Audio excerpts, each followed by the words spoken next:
So here we are with episode 12, the final episode of Wandering Witch, The Journey of Elaina. The last two episodes were episodes, so I'm not really coming to the finale of this with like a big expectations or anything, so we're just gonna see what we have for the finale. If you guys like the video, like the video. If you dislike it, dislike it. I do have my full length up on Patreon and early reactions, early episodes in the YouTube memberships. Yeah, something like that. Alright, let's get started. Oh? She's writing out the title sequence. Alright. Same time, it was a series of choices.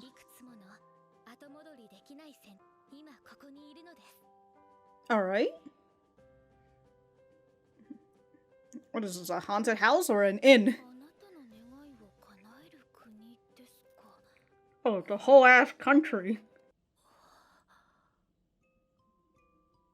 Oh, the tree where she and Fran met.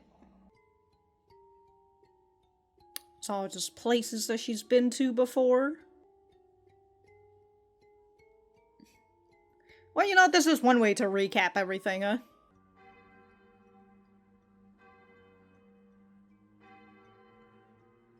That's a clock from episode 9, giving maybe a little bad memory. That's the place where the king is, right? Oh no, that's Mirror Roses. Okay.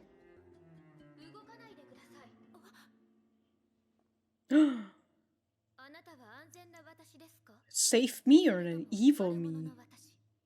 Oh.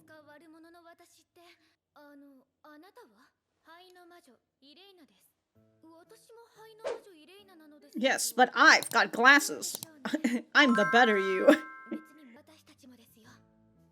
Hours. Damn, just getting stuck in a time loop out here?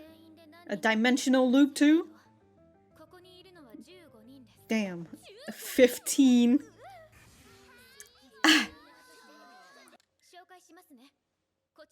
The 16th! Wow.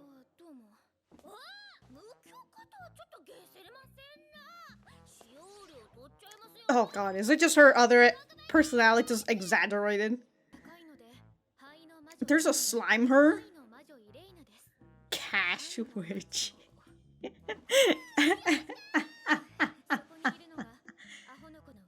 The dummy.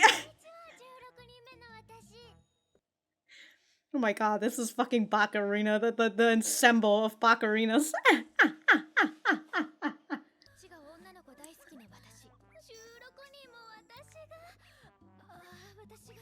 Okay, that's more like self-cess, alright? Instead of just a girl who likes other girls.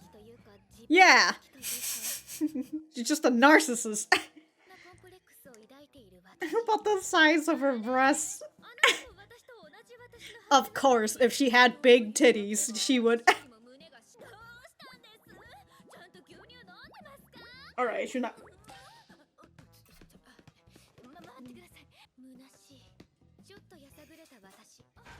Moody.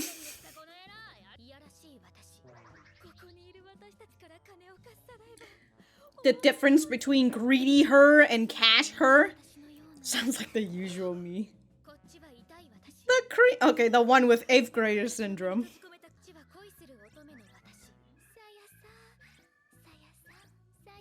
So basically just Saya. Two people. Oh, another one. The third one.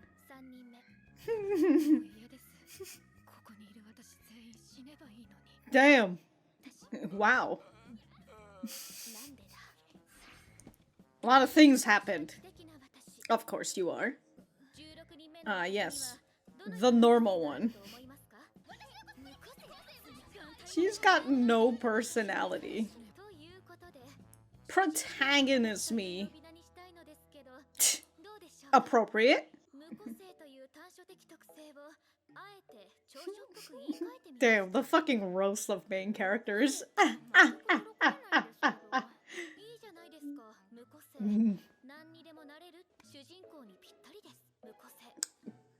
Basically, yeah.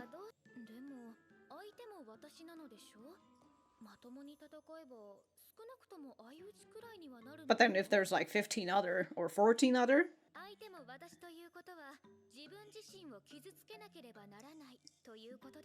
then Violent You is hurting herself.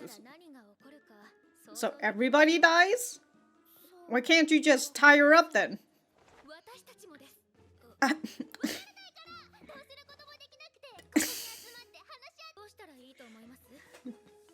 The fucking League of Idiots out here. Yeah, you should be making headway. Exactly. Take the helm. Of course, you're the intellectual. Getting herself on the pedestal. Oh no, sorry, the throne. Yep, that is an angle. While I sit here.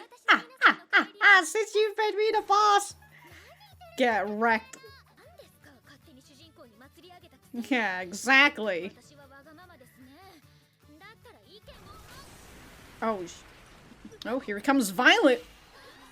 Her. But she's already a ghoul.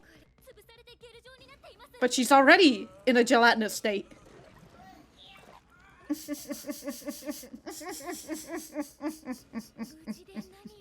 The non-humans are alright. Oh, one with short hair. She's given up on her love. Damn, the accuracy. Touching tip to tip. Oh, the other people don't want to fight.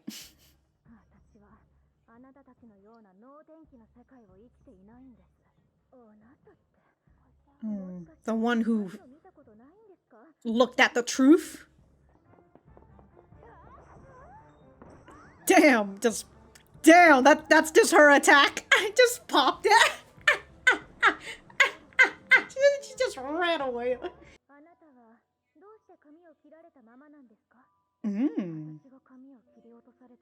And she kept it. I mean, kept the way in the same state.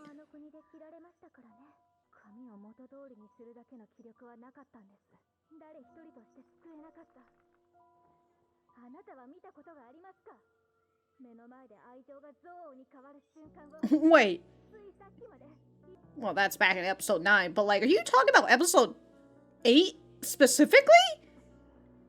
Of the hair? I couldn't save anybody, but people were getting their hair cut out, unless...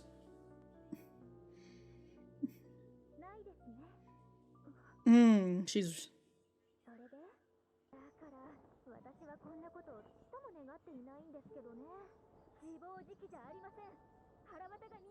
See? With anger. Is it just something that turned to anger afterwards?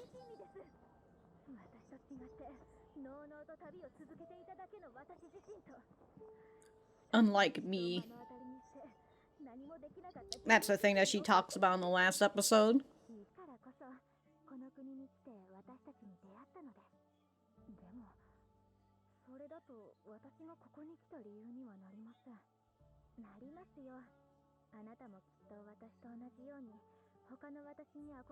I suppose, after of all the hundreds and thousands.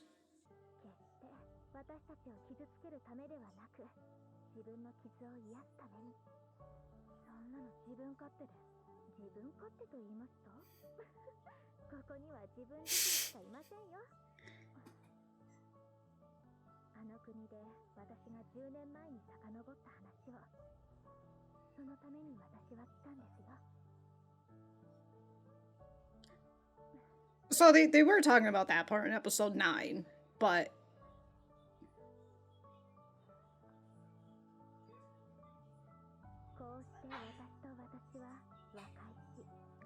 Wow! Just lying there. Those both guys have no energy.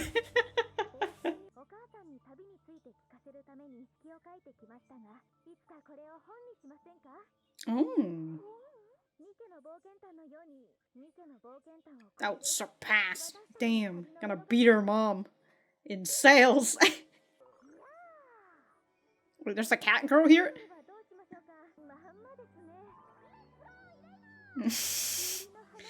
But hell part.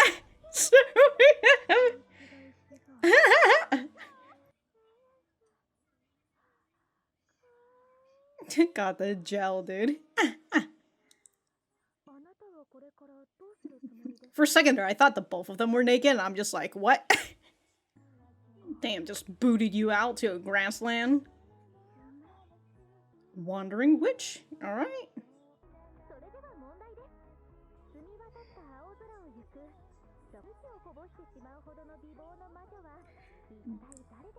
Dorothy? Oh, Elaina, sorry. Alright. Oh, I was gonna say that's the end, but there's 2 more minutes. No. Oh, the both of them just dropping similar books.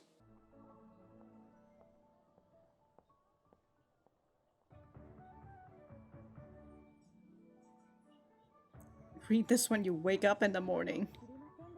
So they did swap book.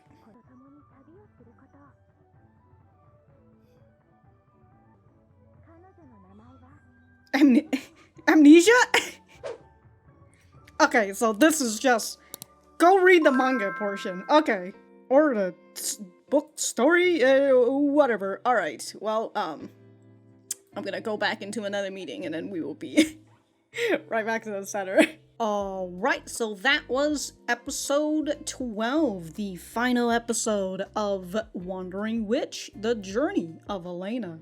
Let me know what you guys think about it in the comments down below. You know that I always like talking to you guys. For me, I quite enjoyed this episode. Wasn't really what I expected, but I like the message that was being brought out in the last episode and sort of how it was in episode 9, right? And how they're bringing that on over to this episode where Elaina, the protagonist, the protagonist Elaina tells to the Violent Elaina, saying that the reason why she came here was because she wanted to see other versions of herself, to be able to see all this different timeline, all the path that she could have taken, but she didn't, right? She chose her own path and paved her own way to become the current her. So while we're on the timeline of Elainas who have either figured out the truth but decide to stay ignorant about it, or just haven't really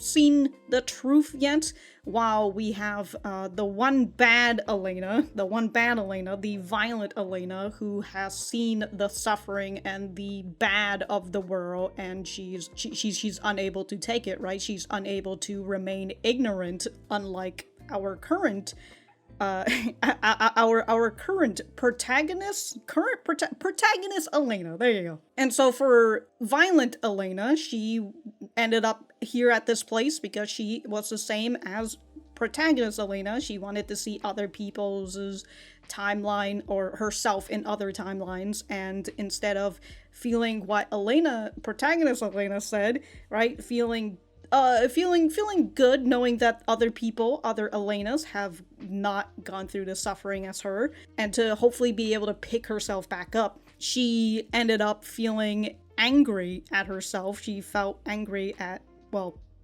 I was gonna say at other people, but it's not. She's just angry at herself for not being able to do any of these, and so she does not want these other Elainas who are living the good life, unlike her, to be able to continue on. So she wants to wipe them all out. I like the conflict and the messaging that comes behind that, again, with the idea that Elaina is a stagnant protagonist for the most part, right? She doesn't really change from the first episode. She got humbled a little bit by Fran, but after that, the way that she was is still the same as she started at point A, and all the way here towards the end of the series, she is still at that point, essentially. She might have taken like 2 steps or something, but she's still at that point, because she's just a witch and she's just a traveler, and all she really does, which, as I explained in the last episode, which makes it a little bit more sense to me,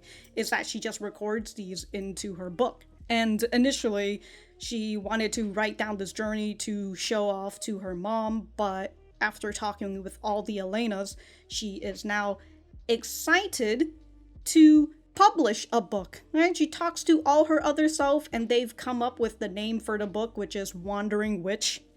Who would have thunk that, you know, all the stories that we're reading or that we're looking into has been her book this whole time. We also got that preview that they have that's like, oh, if a season 2 happens, this is what we're gonna get, or if season 2 doesn't happen, then go read the manga. There's this character that she's going to be traveling with. Her name is Amnesia, which is just fantastic. Great name, you know. I love it. But yeah, they give you that little hint just to be, again, just to either, if season 2 were to come out, or just read the goddamn manga or the book. I don't remember which one it is. And for all the other Elainas who doesn't really fucking matter, right? They're all just kind of a different variation of dumb. And yeah, the focus in itself was just more on Violent Elaina, and I feel like I've kind of already made my point about that. And then with the talk in the last episode with Elaina saying that if she finds the truth, she feels like she can't be free anymore. She can't travel freely. And by freely, I suppose that comes with what Violent Elaina says, is that she's upset that all these other Elainas who are able to travel with a carefree attitude, to be able to dip their toes a little bit into the darkness of this world, and then just being like, that's enough for me. I'm out. See you later. Yeah. I do like the different in timeline as they were trying to explain in like Violent Elaina's timeline, where she didn't have the energy to get her hair back because she failed to find a Ripper, right? Or she's just like, hold on, let me go through that part again. You know why my hair was cut off, don't you? I don't have enough energy, because my hair was also cut off in that country. I didn't have the energy to put my hair back to normal, so it's still on a doll somewhere. I couldn't save a single person in that country. Hold on, I felt like I was missing something. No, I couldn't save a single person in that country, as in the people in where the Ripper was, because essentially they're talking about how a woman's hair is their life, which it isn't, but, you know, in a world like these, where maybe they put a lot of importance on hair, sure, that's her life. And so that's why when Violent Elaina says this, I'm just like, what do you mean you couldn't save a single person in that country? All they did is get their fucking hair cut, all right? And all I'm gonna say is that if all of the people with long hair, I suppose specifically women, if they all get their hair cut in that fucking country, nobody has long hair, and like everybody will be the same in the end. It's not that bad, you know. It's not that bad. Have you ever seen the instant love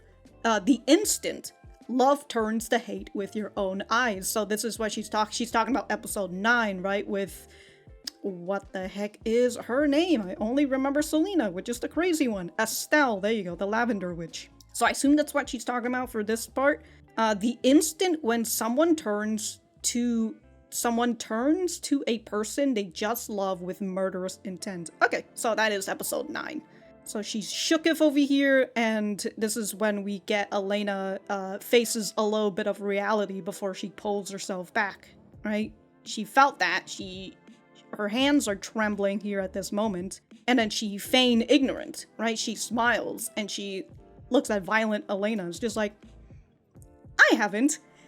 It's like that she's willing to stay within this ignorance, so then she could continue to travel free, because she's looking at herself right now to see, she knows that this is the path that she could have taken if she had to accept the truth, but here she doesn't, alright? So, again, overall, this episode, I like it. I like the thought and the ideas behind it, and it certainly makes the talk of last episode feel like it pays off on episode 9, because I was kind of expecting some sort of change, because it felt like a turning point where Elaina usually is just the watcher and she's just willing to just help people a little bit, but like not really do it all the way for the most part. But here, there in that moment with Estelle and Selena, right? She could have done something, but she couldn't, actually, because she was running out of mana, I presume. That's why she wasn't able to stop Estelle. And I just presume that Elaina just left Estelle there to bleed out. That's my assumption, because she's just like, nah, I ain't even gonna fucking come back into that room and see if you're still alive or if I can treat you or anything. Fuck that shit. Not even gonna I don't think there's a police in this place. I swear I have not seen a single cop. It looks like the witches or the mages are the one who does this. You know, I'm not even gonna bother to report that before leaving. Whatever. Moving away from this episode, here's my opinion on the show in general. I'm probably going to release my episodic fatigue episode that was latched onto episode 8. I'm probably going to release that to everybody. If you haven't seen that one, you should probably do it, but if you don't, here's the quick summarization of it. I'm tired of episodics. A lot of times. I don't like shows that are placed within its own little bubble and the next thing in the episodes don't really connect with each other, or at least there's not like some loose string where they just make a mention of it. It's just like, oh, remember that time that this happened? And then that's it. I don't like that. And especially when it comes, when I'm coming from the previous community poll, which is the Demon Girl Next Door, where there's just so many minor details that came from the first, the first season that ends up playing throughout that season and then all the way into season 2. You know, I like all those small little details that they've placed in that show, even when there are some episodes that I find are pretty okay in that show. You know, that's totally fine, but I like that show overall. And when it comes to Wandering Witch, and like if I had to put out a fucking list or something in terms of like what I like the most for the community poll votes, for the community poll anime, if you guys don't know what the community poll animes are, it is High Score Girl, Eurocamp, The Demon Girl Next Door, and then Wandering Witch.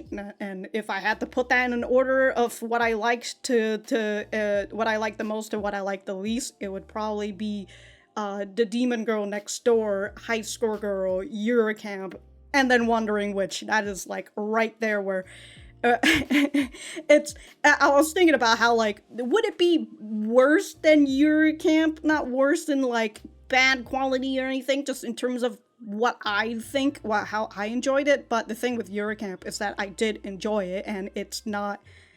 And like there were character progression, but it's mainly just a chill type of anime, and I have my own gripes with chill type anime when it comes to like reacting as well. Like I'd rather just watch I'd rather watch Eurocamp than react to it, just because I'm not gonna get into Eurocamp. It's just a whole load of fucking pile. But for Wandering Witch, my biggest gripe is the fact that it's episodic, and the next gripe I've kind of come to that I've kind of been teetering back and forth right now is that I don't really like the characters in this show, and the characters that I do like, they're not reoccurring. Like, I don't like Saya. I was hoping that maybe she could become a little bit better as we continue on, but Saya is basically the same as she is since we met her. It's the same thing with Elaina in the beginning, right? Where like maybe Saya gets humbled a little bit, she gets a little help from Elaina, and then after that it's just constant, I love you, Elaina, I love you. and you know, I see people in the comments, they like Saya, and that's totally fine. I don't like Saya, and I started to think about like, I think Fran is okay as a character. I just wish we learned a little bit more about her. That's why I was glad that we had episode 10, where we get to hear, where we got that flashback between her and Sheila. I like that little story. But other than that, there's not enough meat on the bones for me to bite into when it comes to characters. And then for Elaina, that's the character that I've kind of just been flipping back and forth on, where I feel okay about her, but then as we kind of continue on, I'm just kind of like, oh, I don't really like the way that Elaina is. And now here we are with episode 12 and like the way that she faces herself and that she's willing to stay ignorant for the most part. I like that. And I'm just like, right now after episode 12, I'm kind of back on teetering of just like the middle ground, because I was kind of in the grounds of like, I don't like Elaina. I just don't like her character, which is very odd because I typically like characters who are assholes. Like, they've got a bit of a mean streak. Those type of characters, I typically like those characters. There's a story that I write where like the character is literally prideful, and I mean she's literally a goddess, so of course she would be prideful, and she says she has a very sharp tongue and she says mean things to people, and like I love characters like that. But Elaina isn't like that. She's not sharp tongue. She doesn't really have a mean streak, but she's greedy. She wants money, right? She wants to be rich, but she doesn't want to work for it. She is very prideful. And initially, I remember at some point I had talked about how like maybe that pridefulness of hers would be played off as a joke. Because when it comes to these type of prideful characters, the joke of them is that they get knocked down a peg, and that really wasn't the case for Elaina. Also, it doesn't help that every time you start the episode starts off, most of them, it's always Elaina just talking about like, who's this beautiful witch where even the sun will take a look at her, like the beautiful witch who have just turned 18, which is just I'm just like, what the fuck is going? Like, the fact that she starts that off every time, and in episode 12, as she writes like the title sequence, that showcases that, okay, so this is a chapter in her story. Does that mean that her narration, as she talks about, who's this beautiful witch, does she write that in every single fucking chapter? If she does, that's so fucking annoying. Like, if we're in the concept of us reading her story, right? We are reading the book Wandering Witch right now, kind of like with Elaina reading The Adventures of Nike. And if that's how she starts off every single fucking chapter, stop. Trying to hit a word count, I see, but like, stop. Alright, I'm trying to figure out the things that I like about this show. I like the color scheme of it. I do like it. It does a good balance of, in terms of the colors, not the tone itself, but the balance of the colors, how it feels very bright and poppy, but then once it gets to dark scenes, it's able to I was gonna say dilute the colors. Look, I'm not an artist, alright? Don't listen to what I'm talking about. But I like that, the way that it's able to create such a vibrant place with such a dark core on it. Not such a dark core, it's not that dark, I'll be honest. I feel like people who say the show gets dark, it's there, but a little bit of a dark core. So I like the way that is in terms of the color scheme. I do like the art style of it, but I did kind of mention in terms of the tone, it's just not for me, especially when you come out like the first episode. The second episode's it's there, but episode like 3 and 4, when you get like hit back to back with episodes that feels a little bit darker, I do like that tone, but I felt that it was kind of showcasing, it was giving me expectations for something that wasn't going to happen, pretty much, where I expected the series to continue to dive a little bit deeper. Also, doesn't help that there were people in the comments who were just like, oh, don't worry, the episodes get darker. It was just episode 9. But I felt like episode 3 and 4 kind of gave me a bit of a false expectation. So, like, as I went through episode 5 to 8, I'm just kind of like, okay. And then also a lot of fetish stuff too while we're at it, you know? Like episode 7 with the fucking feet fetish and all that. You know, no harm to anybody with feet fetish, but actually there's no buts in there, just no harm to all that. But alright, I need to stop saying but. It sounds like I'm about to say something else. I think it's okay, you know, if you want to put some fetish into there. It just doesn't really fit into what I wanted. So, like, yeah, you're here for my opinion, right? Not, like, the opinion of the people, but, like, that's what I felt like. And I feel that there are shows that's able to do dark and grime, but also, you know, be very comedic in it as well. And this, but, like, the way that I feel for those type of shows, I mean, heck, even for something like Demon Slayer, right? Demon Slayer can go into heavy and, like, gruesome topics, but when there are, like, comedy spots, they hit, and it's very fun, and I feel that the tone of it, despite it going, you know, despite the tone of, let's say season 1 of Demon Slayer, and, like, you're in, like, the halfway point, like, episode 14, somewhere around there, like, that's when they rest up, and that's, like, a pure comedy episode. I didn't feel that it was off of the show. Maybe Demon Slayer isn't a good example. I do think it is in terms of, like, the you know, the tone of it, but I'm also thinking about, if we're really gonna go a little bit more extreme, I'm also thinking about Murcielago, right? That Yuri manga that's just basically sex and gore. But I think that it does well in its scenes of comedic bits. Also helps that the bits that they have tend to go even crazier with, like, the tones that they have. Okay, and I'm as I'm trying to talk myself through this, I feel like one of the things that I don't particularly enjoy when it comes to, like, the tone switch of Wandering Witch is that when they do the tone switch, the payoff that they have is not all that great. And I feel like if they're willing to go this far, not even that far, but, you know, if they're willing to go that far for, like, the darker tones, I felt like they should at least apply that bit of a darker tone and match it with the comedy. But the comedy feels almost like it's trying to be wholesome. Like, I mean, all the way from episode 5 to episode 8, it almost feels like it wants to be, like, positive, but also, like, a little wholesome at the same time.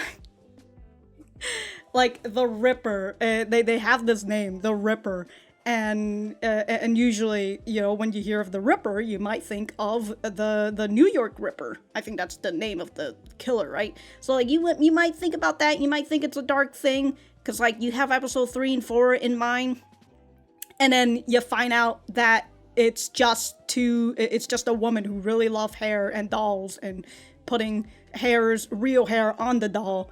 And, you know, you find out that the lives taken are actually just the hair, because women's hair are their life and all that.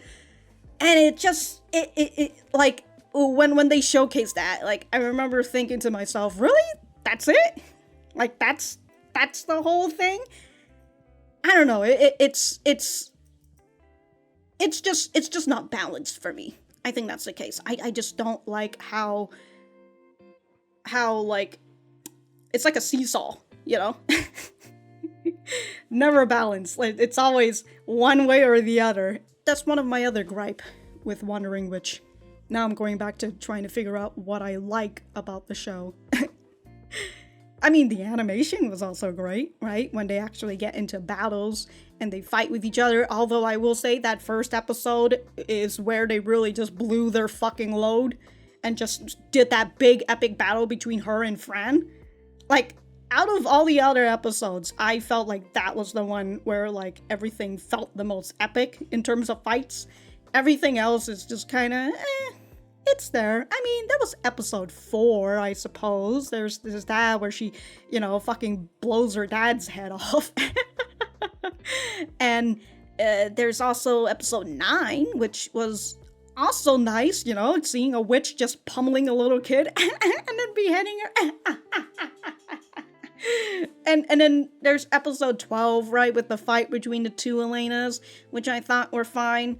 Although episode 12 fight is kind of eh.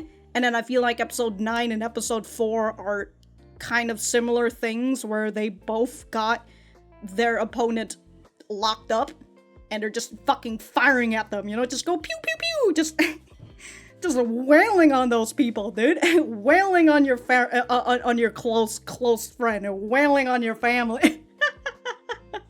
So I still go back to feeling like episode 1 was where they just fucking release everything and just show this big epic fight. So there's that. So to summarize, don't ask for episodic anime. I don't want them. I'm not a big fan of them. Maybe if I was watching television or something. If it's like airing on something and I'm just happen to catch it for some reason. Back in those days when I used to watch Cartoon Network on television or Nickelodeon on television or something, right? Those sort of episodic stuff, like SpongeBob, they work because they're just airing and I just happen to catch it and I don't need to know the context of the last episode in order to follow along with what's going on, right? That's the whole thing with episodics, I feel anyways. But now that I'm like not watching TV anymore and I much prefer enjoying anime with stories that extend throughout each episodes and having small details latches onto one another and for it to, come into play later. I like those so much better than something like this type of show. And for someone who finds characters to be their bread and butter, I love a good character study. I barely got anything from this anime. And it's an anime in a long time where I don't particularly like or care about anybody, and the people that I do want to care about, I just don't have enough information on for me to fucking care about. So I feel like my life essence has just been sucked out because I didn't even get any bread or butter in this anime. The animation's good, although I really felt that they stepped on the gas in the first episode, and then after that, it's just, all right, we're gonna steadily go on our broom, and just go at a steady pace. I like the coloring and the art style, and I do think that they match in both the lighter tone and the darker tone of the series. And I currently can't remember if I have anything else to say, but if I do, I will write it in the description down below. Again, thank you guys for sticking around, for the people that are here and have stuck around for the whole series. And if I don't see you in some other series, then I guess I'll see you when I see you.